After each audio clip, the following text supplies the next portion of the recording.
Good evening. It is now 5:33. I apologize for the late start due to some technical issues with power outage. It is time to call this budget workshop, special called school board meeting of the San Felipe Del Rio CISD to order. This meeting has been duly posted in accordance with Texas Education Code Chapter 551. At this time, Mr. Almaraz, if you would call roll. Becky Luna Chavez, Present. Brian Weston, Here. Joshua Overfeld, Present. Emilio Galindo, Present. Amy Haynes, she is absent today, and Mrs. Linda Guanajuato Webb. Present. Sir, you have a quorum. Thank you. Quorum of the board is present. At this time, we will start with opening ceremonies with a moment of silence, followed by the Pledge of Allegiance. Please stand.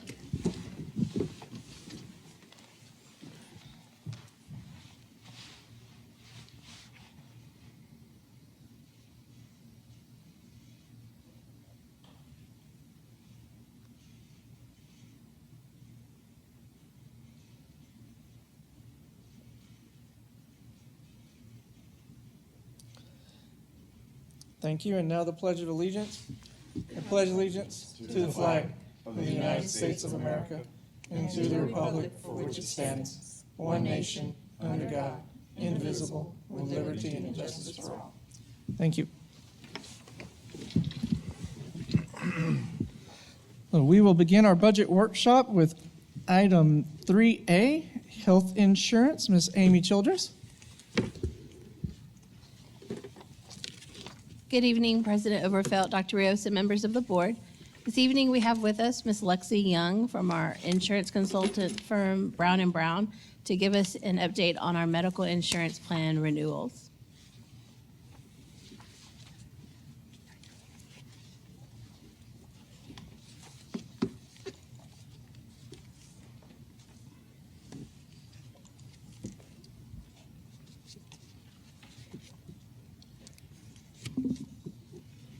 I'm a little bit taller. Sorry, gotta move the mic a little bit. Hi, Dr. Rios. Hi, Mr. President, and the rest of the board members. How are y'all doing this evening? Everybody doing okay?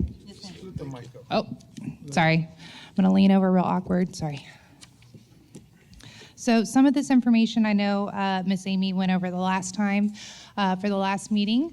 Our renewal timeline, which we are pretty on par with right now. We're still waiting on some additional quotes, but we're trucking along. Also, our plan performance report from 2025. I want to make sure that I highlight this percentage down here in the bottom right-hand corner. So that's our premiums versus loss ratio. So that tells us that we paid in pretty much the exact same amount of premium that we ended up paying out in claims. We had 100% loss ratio. So with our renewal last year, where we should have received about a 28% increase, we did get that 9.5% rate cap that was originally negotiated for the second year renewal with Blue Cross Blue Shield. On the next page, this is how our plan is currently running. We wanted to get as many months of plan data over to Blue Cross Blue Shield before we requested the renewal. As you can see again, that important number in the bottom right-hand side corner of this page, we're currently operating at about 105%. So we are paying about 5% out more in claims than the premium currently paid in, which is why we are going to see the renewals that we are about to see on the next couple of pages. Just a quick overview of our current medical plans and rates. Just want to refresh everybody's memory on what we are currently paying and our current enrollments in these plans. I'm not going to spend a whole lot of time here, but I just wanted to make that information available to you.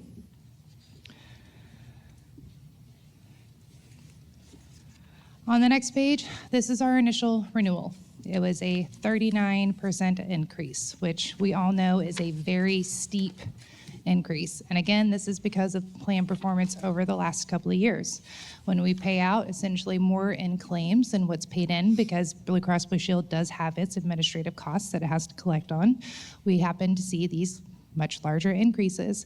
I will say in general, we are seeing this kind of across a lot of our clients. This is not specific only to Del Rio. We have another school district that ended up with a 49% initial renewal increase. This is something that we're kind of seeing across the board with a lot of our school district clients, just due to high utilization. So we are doing everything that we can to provide some alternate scenarios. Not all of those quotes are in yet, but Blue Cross Blue Shield did supply us with a couple of alternate options. So this right here is going to be alternate option number 1. So these are going to be some adjustments to our current plan designs, keeping in mind that MD Live will still be available at a $0 copay on both HMO plans. We made sure to keep that the exact same because we want to make sure that we have good access to care for our members here in Del Rio. And then we also made sure that we're keeping our x-rays and labs covered at 100% because, again, an access to care issue where Blue Cross Blue Shield does not have a covered lab in in Del Rio. So they're making sure that they cover them at 100% just to make sure that we have good access to care. Now, the differences on these plans are going to be highlighted in red. You see that the adjustments are going to be made to the deductibles, the max out-of-pockets, and a few of the copays. So again, this is just one scenario to kind of help bring down our premium increase, but this scenario only brought us down to a 31% increase, so about 8 point down from current. Sorry, Yes, sir. just for clarity, on the deductible, it shows 2,500/5,000. Is that the increase, or what's the increase in the deductible? I'm sorry, sir, which page are you looking at? Well, Are you looking at option 1 or option 2? no, I'm looking at option 2, but the number's the same. That's what I'm trying to figure out. What's the increase to the deductible? So if we look at option 1, let's flip back to option 1. So our current deductible on our HMO 1 plan, our low-cost plan, is going to be $2,500. Okay. With option 1, that increases that deductible to $3,500. So it is a $1,000 increase from the $2,500, which is currently in place, up to the $3,500. For the mid plan, our I'm current sorry, I got you. yes, sir. I had not flipped the page. I'm sorry. Yeah. Okay. Any other questions on this current alternate? I'm sorry, besides the deductible, what else increases? It's going to be everything highlighted in red. So it's going to be that deductible, the max out of pocket, and a couple of the co-payments. The co-payments for the primary office care visits and the specialist visits are just going up by $5. So not a huge difference there. And again, these are alternate options, not sold options. We still have maneuverability here, and we're still waiting on additional quotes to come in to help use these as leverage while we continue our negotiations. Okay. Option 2 is a little bit more drastic of a change. It's going to change that deductible on our HMO 1 plan, which is currently at $2,500. It's going to change it to $4,000. Again, much more steep of a change. That HMO 2 plan, our central plan, that is currently at, oh, there is an error there, that is currently at $1,200. It's going to increase to $2,500. I'm sorry, I did change. I changed it in the title column, but I did not change it in the line item itself. I do apologize for that, so I'll make sure that I get that fixed and send you an updated one. I just want to draw attention to that HMO, the middle plan. Again, you'll see the title column says HMO 2,500, and that's what that deductible should be. So it'd be $2,500 deductible with a $5,000 for the family on that middle option. And then that PPO plan would go from that $0 to that $750 deductible. This did bring down the increase about 12 points, or just under 12 points. Again, this is not in any way the final options that are going to be offered. United Healthcare has been dragging its feet a little bit on getting us its proposal, but I have been told that I will have it no later than the end of the week. So I will have updates by the next meeting. But do we have any questions on the current plan alternates? Just to add some, for comparison purposes, Yes, sir. if somebody is on the current plan, which we'll call it option A, on the HMO $2,500 plan, Yep. it has a deductible of $2,500. Yes, sir. If they wanted to keep the same deductible in the alternate option 2, which is the one you just went, it would Be the basically mid-plan. move that to the HMO, the plan you just went over, the Yes, middle sir, the one. mid-plan. Yes, sir. But it would be an increase of, like, it's 519 to 661. Yes, sir. It is a much higher increase to move. Again, we were provided alternate plans with the deductible and the max out-of-pockets being changed to help lower those premium dollars. It's really the biggest adjustment we can make to the current plan designs to keep the copay structure. And what is, what's the Very awkward. rate of increase if we go with that option 2 you have up there right now?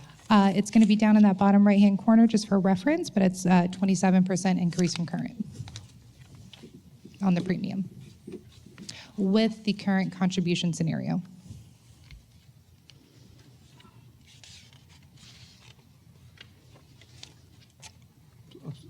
Sorry, I Ms. know, Childress. I see a lot of wrinkled eyebrows. I'm so sorry. The current plan, the 39% is what we informed the Board of Trustees. Yes. Just a simple math on the 13%.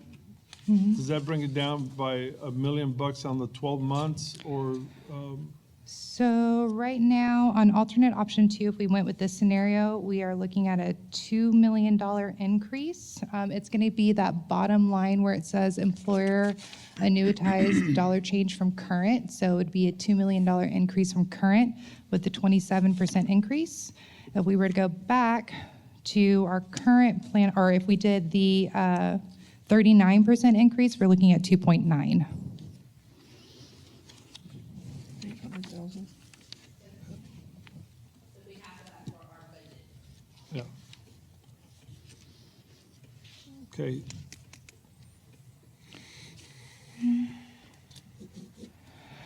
And then one of the things that I also did was I went and pulled other districts kind of around y'all. Eagle Pass is obviously much larger. Southwest ISD is a little bit closer in size, so is Somerset.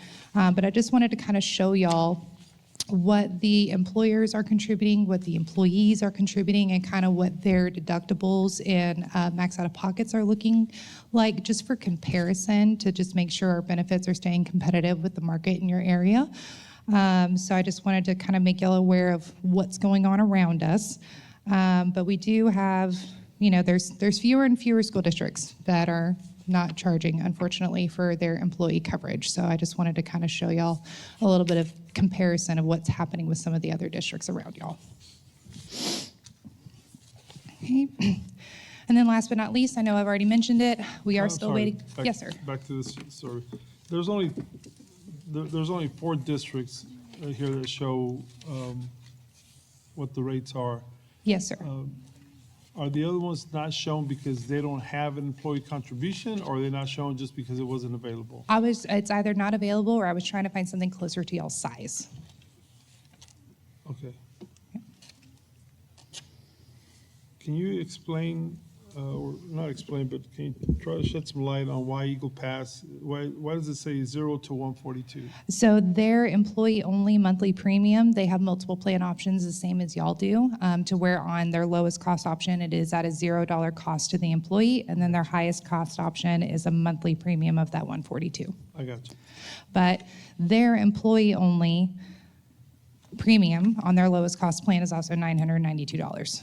So way higher than what y'all are currently seeing.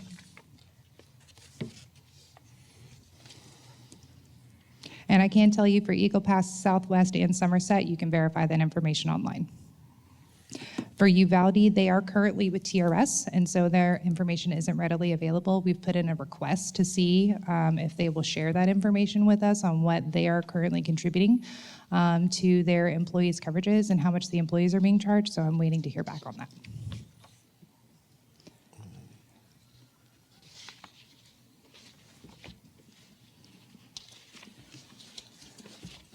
All right.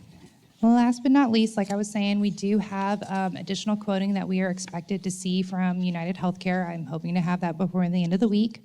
Cigna and Aetna did decline to quote due to claims utilization. And if UHC or United Healthcare comes in favorable, again, we'll be able to use that and leverage it as negotiation with our current carrier and kind of back and forth until we get the best deal.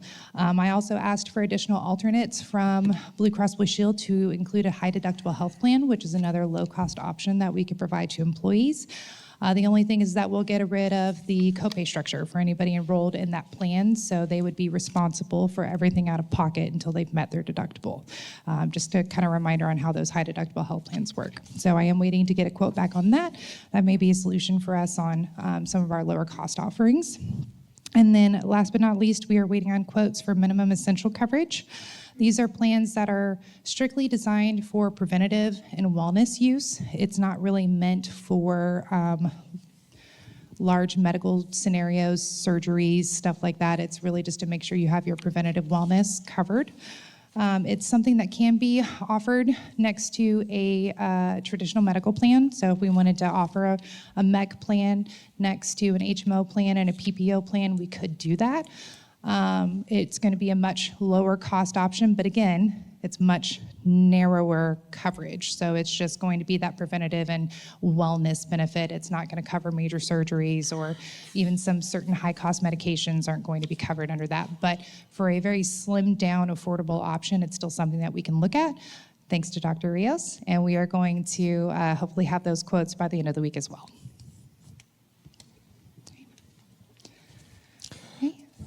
Dr. Rios? Oh, okay. I'm going to wait for all your questions, and I'll have recommendations. Thank you, Ms. Young.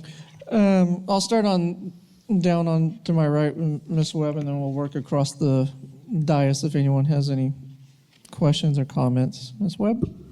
Well, right now, there's a lot of information that we have to look at Yes, ma'am. and see what else is going to be available before Oh, I'm I not even done. start Yep. looking at what is beneficial. And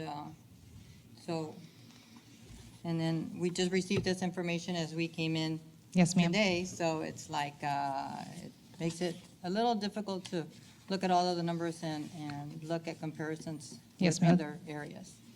So. Mr. Galindo? First off, Ms. Young, thank you for coming in. Just a quick question. I know it's early on, and I know I probably know what the answer is, but I just want to make sure I ask. Do we know, you gave us an example of these 4 districts. Do we have an idea what their insurance increase possibly could be on any of these, just ballpark figures? So one of them was a 49% increase. So one of them on that list is the one I mentioned earlier, where they got a 49% increase 49. on their renewal as well. Again, we're seeing increases pretty high in the fully insured world, kind of across the board, and not just in the school district space. This is also happening with some of my other clients. I had another one, much smaller group, so not necessarily a valid comparison, but they had a 65% increase, and they had a lower premiums versus claims ratio than y'all did, a lower loss ratio. So this is kind of something we're just seeing in the market in general right now. Increases are just very high. And I remember you saying there was over 40% on one of these, but Yes, just sir. for the other 2, just. I do not have their increases yet. Okay. If you get that, can you send it in an email to get us an update? Absolutely. That probably won't be available until they've made the decisions. The only reason why I know on the other one is because they are also a client of ours. Okay. Yep. Thank you for your time. Mr. Almaraz? Thanks for coming. Of course. In the, I guess in the second slide, the 2025 plan performance. Yes, sir. Just real quick, you mentioned the claims paid out equal to what was that again? I think The premiums paid in. Okay, So premiums essentially, that number is going to be based on the dollars we've paid in premium and the claims paid out. So when we're paying out just as much claims as the premiums paid in, that means Blue Cross Blue Shield isn't getting paid for their administrative costs. So usually we want to see a loss ratio, we're still probably going to see a small increase, but a happy loss ratio right now is somewhere between 75 and 80%, just because that way, that little buffer right there, that 25 to 20% pays them for their administration costs and leaves a little bit of room for renewals to not be so high. Gotcha. Okay. And I guess second question was on the current medical plans. I mean, the one we have is in the center column. The closest to that is going to be center column, the HMO 2,500 on the So the option current two? plans and medical rate are all 3 plan options that the district is currently offering. Okay. Yeah. And the one that's, I guess if I'm reading this right, like just for comparison purposes, the center column for option two and our current one is pretty close to Yes. the same, correct? Okay, But Yeah, it's just there's- that cost increase from the renewals. okay. Yeah. I just wanted to clarify that for myself. Yes, sir. Okay, thanks. Mr. What's Weston? sorry, I just new to this right now, but. I'm here for all the What's questions. the breakdown of what people are enrolling in? Is it on here somewhere? Yes, sir. So if you look at the page or any of the pages with the full plan designs on them, it's actually kind of just easier for me to point. I see it. I see it, actually, sorry. It's the Under the tiers, right? 832, 143, and 70. Yes, So sir. the bulk of the people are choosing the The lower cost higher option. deductible HMO plan.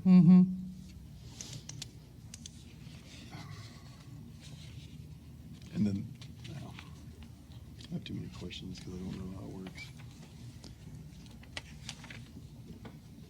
And then I guess you're just going to play with some more high deductible 100%. HMO plans with different combinations of copay and co-insurance and, Yes, sir. We're going to see the most change in the deductibles and the max out of pockets, though. A $5 copay isn't necessarily going to make a huge difference to the premium structure, unfortunately.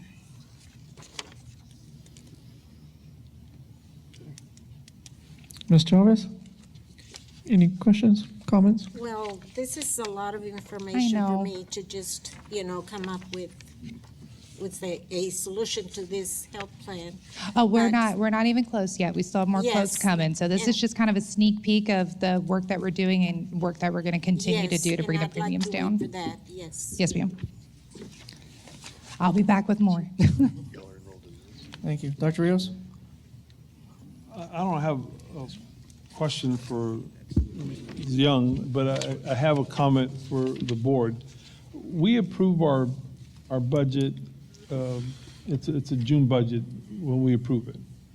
The timelines rush even more because then we have to post what our budget is going to be by a certain date. And there isn't enough time to flesh out everything that has to do with the health benefits. We have to consider different options. We have to consider whether there's going to be employee contribution or not. We have to consider options that we haven't even been presented with. So it's a lot of work. My message to the board is we don't have to rush for this reason. We have a healthy fund balance. You all have the ability to commit certain money in excess fund balance for potential insurance increases. We really don't have to select the plan until what's the latest day we can select the plan? Usually we're doing open enrollment in October, so we like to be done at least 45 days before that, so beginning of August. Okay, so then because the increase is so significant, I think that when, unless we get some just incredible news in the next week or so, or 2 weeks, which is highly unlikely, my recommendation to the board would be that we set aside some money from the excess fund balance to be able to dedicate to the health insurance. That's not to say that we're going to dedicate that money. We obviously, as a team of 8, have to be more responsible, but at least it's covered should the most expensive option be our only option.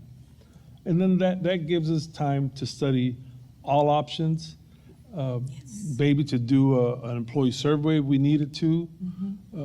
Because if I, as the superintendent, was going to just do a reaction to this presentation, I would say, well, let's go with a third option, and let's have employees pay the difference between the current HMO one and the one in the middle, and then we have to come up with the extra 27%, and then the employees have to come up with the difference. But that's not a sound decision. It would just be an urgent one. Yes. So my recommendation is, let's just continue to study. We'll set aside money from fund balance, or at least that would be my recommendation to y'all, so that we can take July and August to make the right decision, because if we were to decide to go with the most expensive option, next year they're going to come back and raise the rates again. And we can't keep digging into fund balance to keep providing insurance. We did that for years, and it cost us millions upon millions. Anyway, so my comments are, we have time, we can be calm and really study so that we can do the best by our employees and do right by our taxpayers.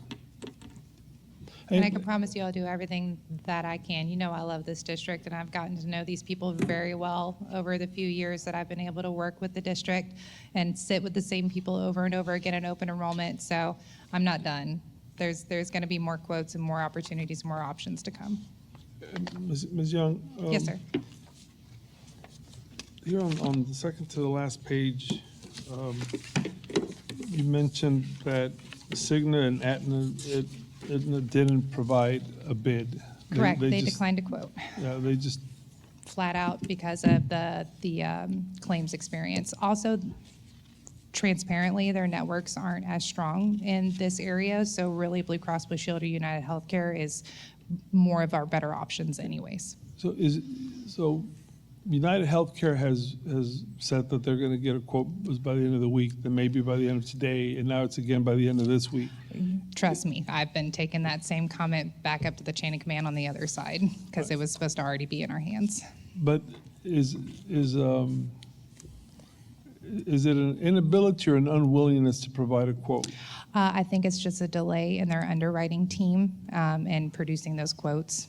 There's a whole underwriting team that these have to go through, and they have to go through the claims data and kind of calculate the risk and project out. So depending on how many RFPs they're receiving this year, which I know all of the carriers are receiving a lot of requests for proposals because, again, these high increases everywhere. So there's an uptick in just medical requests for proposals in general, which I think is what's causing the delay with the underwriting teams. Okay. It's definitely not an unwilling list, or they would have already told me that they would decline to quote just like Cigna or Aetna. Second leader. Just to ask, Yes, sir. our old insurance, Kempton, I'm sure, was it going to be way higher than any of these or remain even? That's a complicated question. Okay. So we do know that a lot of the services that were rendered through our Kempton plan were at a much lower cost than what we're seeing on a traditional Blue Cross Blue Shield or United Healthcare plan. Those contracted rates, I mean, that was the whole sell of the plan, was that those rates were just lower. The cost that we paid for procedures was just lower. Once we moved back to fully insured, we were subject to the carrier's contracted rates. So we would have to do a deep dive again on the claims experience to see what we could come up with and what kind of savings. But I'm going to do that at y'all's request because I just didn't know if that's something we wanted to explore again while we were still kind of getting fresh out of it. So, but I do see it being high, probably in the 700s, kind of where we were tracking when we decided to move away from that plan, just because of our high-cost claimants. We're 4 months in. We have 6 high-cost claimants over 50, and they're already totaling $1 million in claims just in the first 4 months on 6 people. So it's one of those things that we can absolutely do a deep dive in, but I don't think we're going to see a huge premium difference, unfortunately, right now, just because of where we would want to fund it to be prepared for those catastrophic events.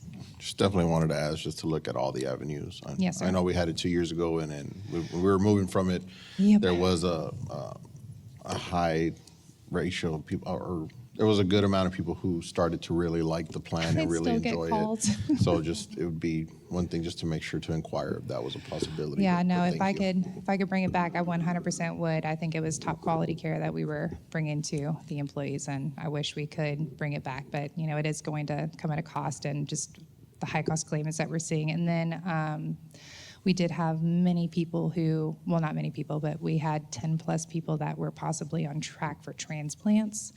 And while we did see a lot of cost savings under the Kempton plan. There are some things that you just can't save money on, like a transplant. And so if you're looking at a kidney transplant, that's $300,000 per person. You know, if we're looking at a heart or a liver transplant, you're going to be looking at $600,000 to $800,000. It's $175,000 just for the procurement of the organ.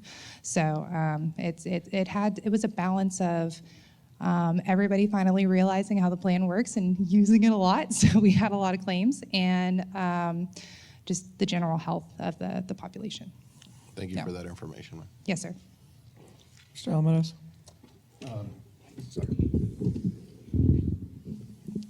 Thanks.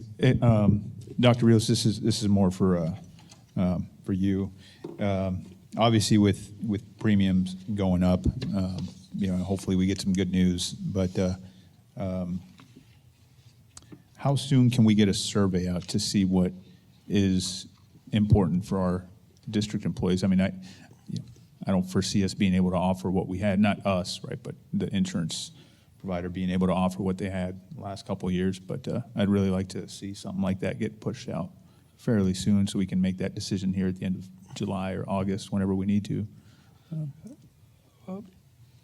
Mr. Almaraz, my recommendation to get true feedback would be to have concrete options on choices. Yes, sir. For example, this much deductible, no cost to the employee, or this much deductible, this cost to the employee, or plan stays the same, this cost to the employee. So I would rather that we come up with numerous options and see where the employees stand. But to send an option to say, do you prefer to not pay anything and have a high deductible, or are you willing to contribute $60 a month and have this type of, I think even those plans are too vague. So I'd like to, because we don't have to decide until late August, early September. Early August, first half of August, you want to make the decision, because we'll need about 45 days just to get all the systems updated in time for open enrollment. Yeah. I'm sure you could give us a couple weeks there leeway. I can make it happen. I'm sure you could. I'd rather have some good options to the employees and get more concrete feedback. So I really don't see us putting anything out there until maybe late June. I just think we're going to need that much time to get all the options in. But that still gives us 2 weeks in July to hustle and get as much feedback as we can. We could solicit campus help to call our employees and say, hey, please do the survey. So we could possibly do it sooner, but I don't know that we'll have all the options in before then. And I do always like to put this out here, and completely up to y'all if y'all want, but I'm more than happy to host an informational town hall. You know, if we want people to come hear about the plan options before they answer the survey, I'm more than happy to come down here and do that. Then one other question is for Ms. Childress. Ms. Childress, the last time we were with Kempton, our contribution was $641 for employee only. it was 641, but that doesn't count the 1.5 million that we put in from fund balance to cover it.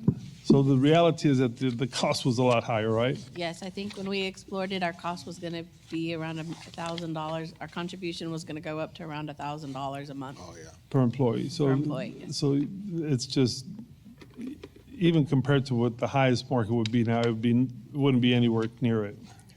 Just because of the claims experience that we're Yeah. currently seeing and projecting out what that's going to cost. Sure.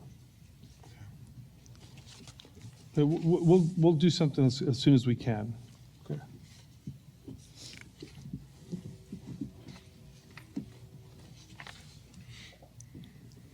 Thank you, Ms. Young, for coming down and filling us in. And we, like I said, we look forward to the other stuff to come down the pipeline. So yes, Yes, we sir. can make that decision. Thank you. Thank y'all so much. I appreciate your time. Next, we go to item 3B, projected revenue and expenses. Ms. Amy Childress.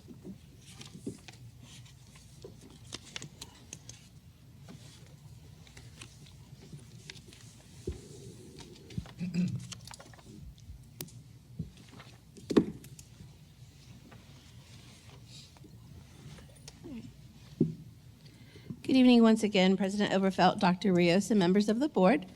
This evening, administration has before you our first look at our interactive budget workbook. Just a reminder, this is still a workbook, very much fully work in progress. So for this evening, we'll go over the general tabs that we usually have for you. The first one that we're going to start off with is our general pay increase. This information is based on the TASB salary study that we received during our first budget workshop, the 3 plans that they offered. The first one is the 2% increase, would be a cost estimate of $1,909,401. The second option that was provided to us would be a 3% increase. This would be a total cost estimate to the district of $2,611,324. And then the third increase they gave us was a 4% increase, and this would be an estimated cost of $3,327,407. Currently, for the demonstration processes, I have selected no general pay increase at this time, but we do have the options here for the interactive workbook. The next section that we have for you to look at and consider is our personnel. And the first item we have would be a 50% increase to the recommended athletic stipends that you were provided earlier in a board update. That would be a cost increase to our budget of $76,112. The second is a 100% increase to the recommended athletic stipends. That would be an increase to our budget of $152,223. The third item that we have is the removal of non-renewal of the curriculum and instruction director position. That would be a savings of $135,019. And then we also still have some positions that are in our budget that we had put on hold when we were doing the district reorganization and the middle school redesigns. So we do feel confident we no longer need those those are just budgeted positions. Those are not actual people. But that would generate a savings of about $500,000 to remove those from our budget. So for today's purposes, I do have the curriculum and instruction director savings and the hold position savings marked for the workbook. The next tab I have is for insurance. So I do not have any plans on this insurance tab because we too just received the alternate options that we had just reviewed. So at the time when we did the interactive workbook, we only had the general increase of the 39%. But we do have some consideration for employee contribution that we would like you to consider. And there are 2 options that we have just for your consideration. The first one would be, so what we did is we have about 1,235 employees that are part of our plan. And we took them and put them in 5 different tiers based on their salary ranges. And this column here would be the estimated monthly contribution that we would ask the employee to contribute. This is a monthly contribution. This next column here, that's the number of employees more or less that are within that pay range.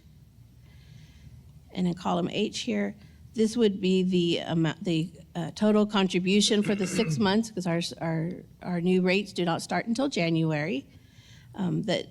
So $496,234 would be the employee contribution that these rates would generate for our budget for the 6 months of the plan period that we would be changing to. That would be with an employee contribution of between $30 a month to $124 a month. The second option that we also have is we increased the monthly contribution by tier by $10, except for the last 2 tiers. So the tier 4 and 5, there is a 9.02% cap based on the Affordable Care Act, and that's in both options. But for the second option, it would be a monthly contribution of $40, $70, $100, or $124, again, based on the tier and the salary range that they were at. And that would generate $566,547 towards the increase in premiums that the district would be able to offset our increased contribution. Again, we're not asking you to pick one of these options on the workbook. This is just for reference. The next two tabs that we're going to look at, these are from the sustainability plan that Mr. Chapa provided at the last workshop. The first one is going to be the operations projects. So again, each project is listed, the building or location, what the project is, and the amount of the cost. To where once you have the workbook and we provide that, you can then go in and choose yes or no. If you choose yes, it will provide the cost, and it will sum at the bottom of the page for you, just for your reference. At this time, for our demonstration purposes, none of the projects have been selected. But for the operations projects, it's a total of $2,087,220 that's being provided for you to possibly choose from. Technology, the same things from the sustainability information that Mr. Chapa provided. It would again be a total of $575,000 if all projects were selected. Again, you can go in and choose your selection, which projects you would like to see possibly done. The next tab is on our project financing options. Again, we had discussed if the district were to go in and borrow money on our M&O, maintenance and operations side, there are three options that we have. The first one is we would borrow $5 million, which would be a cost of $370,183 each year. The second option would be if we were to borrow $7 million towards the projects, it would be at a cost of $518,187. The third option would be if we were to borrow $10 million, it would be a cost to the district of $740,296 out of our general budget. Again, no items are selected at this time.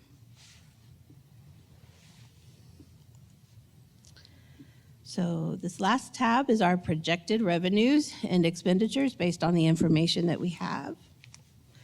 So currently we have projected total revenues of $107,970,616.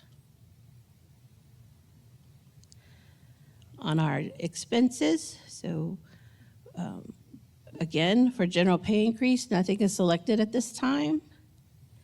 For the salaries, again, I do have the reduction of the hold positions and the CNI director for the savings. Currently, I do have the $1.5 million that we had received would possibly be the increase of the initial renewal that we received on our insurance. Can you zero that out, Amy? Yes, just sir. So when we look at the deficit, we don't get alarmed? Yes.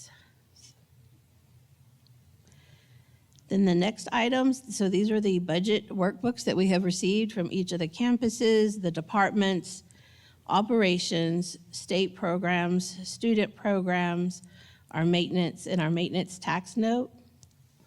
And then again, under the sustainability, no projects are selected at this time, as well as no projects for the possible project financing.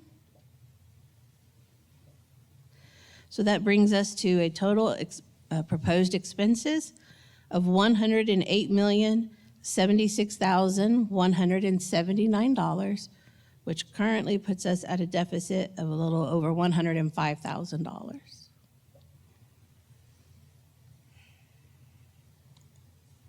Any questions? Thank you, ma'am. I'll start on this side if anyone has any questions or comments. Again, it's just a workshop, nothing being decided tonight. Ms. Chavez, anything? No questions right now. Mr. Weston? Are we gonna get it on thumb drive again, the interactive workbook? So not this evening. We would like to wait until we can get a little more on the health insurance options to be able to provide you with a full scale.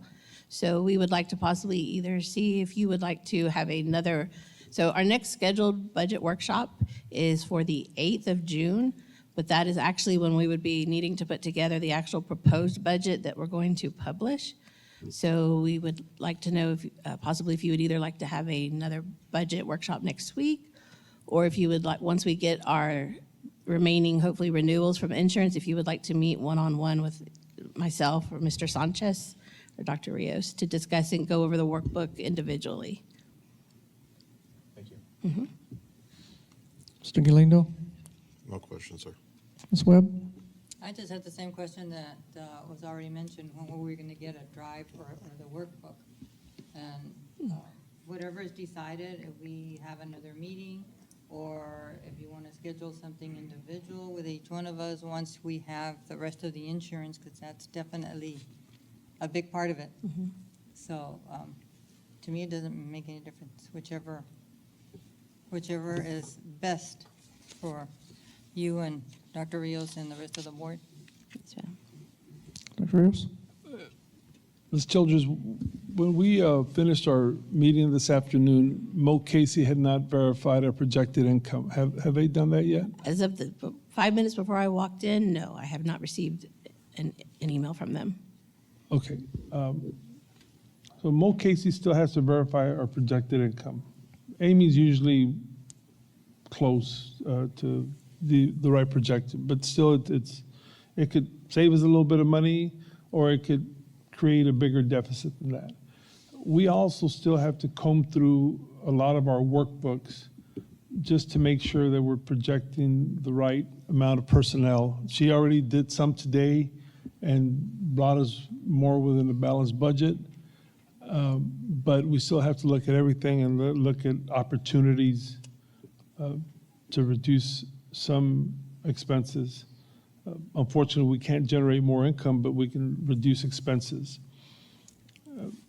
And I think that the next 3 or 4 days will give the CFO and the deputy superintendent time to review some and then run through cabinet to see where we can save money. Because we have to come up with a proposed budget.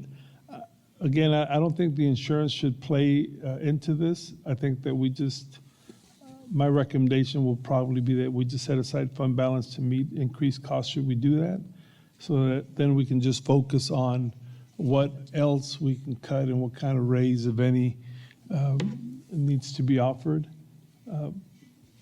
But I think that having another budget workshop when we have combed through everything would be a really good idea. But if your calendars don't allow it, then at least have a one-to-one meeting. Amy, Gilbert, or myself can be available to run through the workbook individually. So it's really up to y'all. Do y'all want to meet Tuesday of next week, which is a week from today? Or do you just want to commit to coming in Tuesday during the day and getting a one-on-one review of the workbook? It's up to y'all.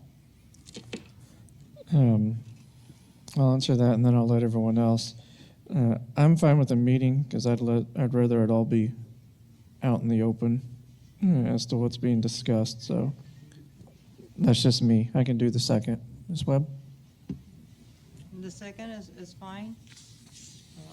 You can have a regular meeting or one-on-one. Okay. Mr. Galindo? I'll let you know, Mr. Robert. Okay. So now, Melons? June 2nd, good. Mr. Weston? I'm good with the meeting, if that's, Okay. Ms. Chavez? If I'm here, because I'm gonna be out, I'll go with the meeting, but I also wouldn't mind individual. Yes, ma'am. Yes, anytime between now and then, if any of you Yes. wanted to come in and meet with myself or Mr. Sanchez, we can make time to meet with you prior to that meeting and then anytime afterwards also. Okay. Awesome. All righty. Any other comments, questions? So, Dr. Rios? Mr. Overfelt, so then we're going to plan on having a meeting, and anyone that can't come to the meeting can have a one-on-one anytime after the meeting so that everybody has the same updated information. Is that, Next week, I probably will be here. It's the following week so I would like the workbook before I leave. okay, so we'll post an agenda for a Next Tuesday. meeting from a week from today, 5:30, and then whoever's not able to make it, we'll have a one-on-one with them to catch them up. Yes, sir. That's good. All right. Excellent. Thank you. Thank you very much. So we'll adjourn the budget workshop. Any citizens to be heard? No. No citizens to be heard. That takes us to 11, consent agenda. There is one item in there. If anyone has any questions about that before calling for a vote on consent.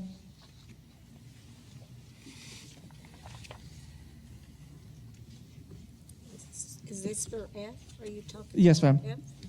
Yeah, if anyone had any questions on F, otherwise I'll just call for a vote to approve the consent. I just had one question. Yes, ma'am. Are we talking about several or just one administrator? Several or one administrator, Dr. Rios? It's a group. It's a group? It's a group of 21 individuals. 21. Yes, Okay. ma'am. It's a group, and they're coming down to provide the training here in Del Rio over 2 days, Okay. and then 3 follow-on sessions. Okay. Yeah.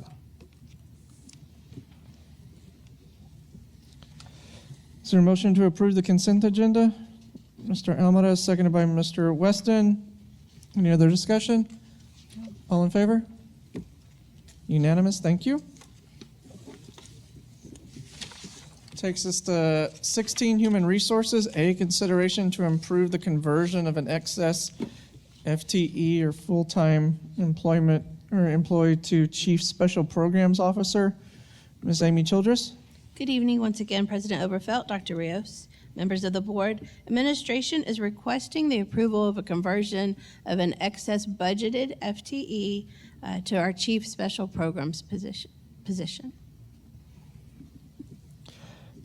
Are there any questions on this conversion? Recommendation, ma'am? Yes, sir. It is the recommendation of the administration that the Board of Trustees approve the conversion of an excess FTE to Chief Special Programs Officer. For the recommendation, is there a motion to accept? Mr. Galindo first, seconded by Ms. Webb. All those in favor? Unanimous, thank you. Item 16B, discussion and possible action to approve the employee job descriptions and evaluation forms for the Chief Special Programs Officer update. Ms. Childress? Good evening once again. Administration is asking for the approval. We are updating the Chief Special Programs Officer position. Just a couple updates due to the federal funding sources to make sure that it aligns with those grants. Thank you. Any questions on the update for the job description evaluation form? Hearing none, recommendation? Sure. It is the recommendation of the administration that the Board of Trustees approve the employee job descriptions and evaluation forms as discussed. For the recommendation, is there a motion to accept? First by Mr. Amada, second by Mr. Weston. All in favor? Unanimous, thank you. Thank you. That brings us to item 19, closed session. Pursuant to Texas Education Code 551.074 and 551.071, we will go into closed session. All actions and final votes will be taken in open session. It is 6:27 p.m. We are now in closed session. Good evening. It's now 7:14. We are back from closed session into open session. No action was taken. Item 20, reconvened open session. A, consideration to approve the personnel report to include the following. New hires and district vacancies, retirements and resignations. Ms. Amy Childress. It is the recommendation of administration that the Board of Trustees approve the resignations, retirements, and vacancies as discussed in closed session. Heard the recommendation. Is there a motion to accept? Ms. Webb, seconded by Ms. Chavez. All in favor? Unanimous. Thank you. Thank you. Item B, consideration to approve the position of Chief Administrative Officer. Ms. Childress. It is the recommendation of administration that the Board of Trustees approve Charles Garabedian for Chief Administrative Officer. Heard the recommendation. Is there a motion to approve? Mr. Alvarez first, seconded by Mr. Weston. All in favor? Unanimous. Thank you. Thank you. Item C, consideration to approve salary adjustments. Ms. Childress. It is the recommendation of administration that the Board of Trustees approve salary adjustments as discussed in closed session. Heard the recommendation. Is there a motion to accept? Mr. Galindo, seconded by Mr. Almaraz. All in favor? Unanimous. Thank you. Thank you. Before closing, I do want to take a moment and thank, again, the community, the parents, law enforcement that helped earlier last week or at the end of last week with the evacuation and reunification of Sinisa Hills. We are very thankful to our law enforcement partners and district partners, everyone who helped out.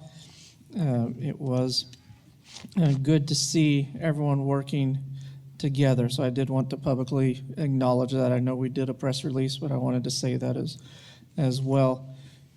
And the next 3 days are very exciting days for our district, and I hope everyone's able to attend. Tomorrow we have the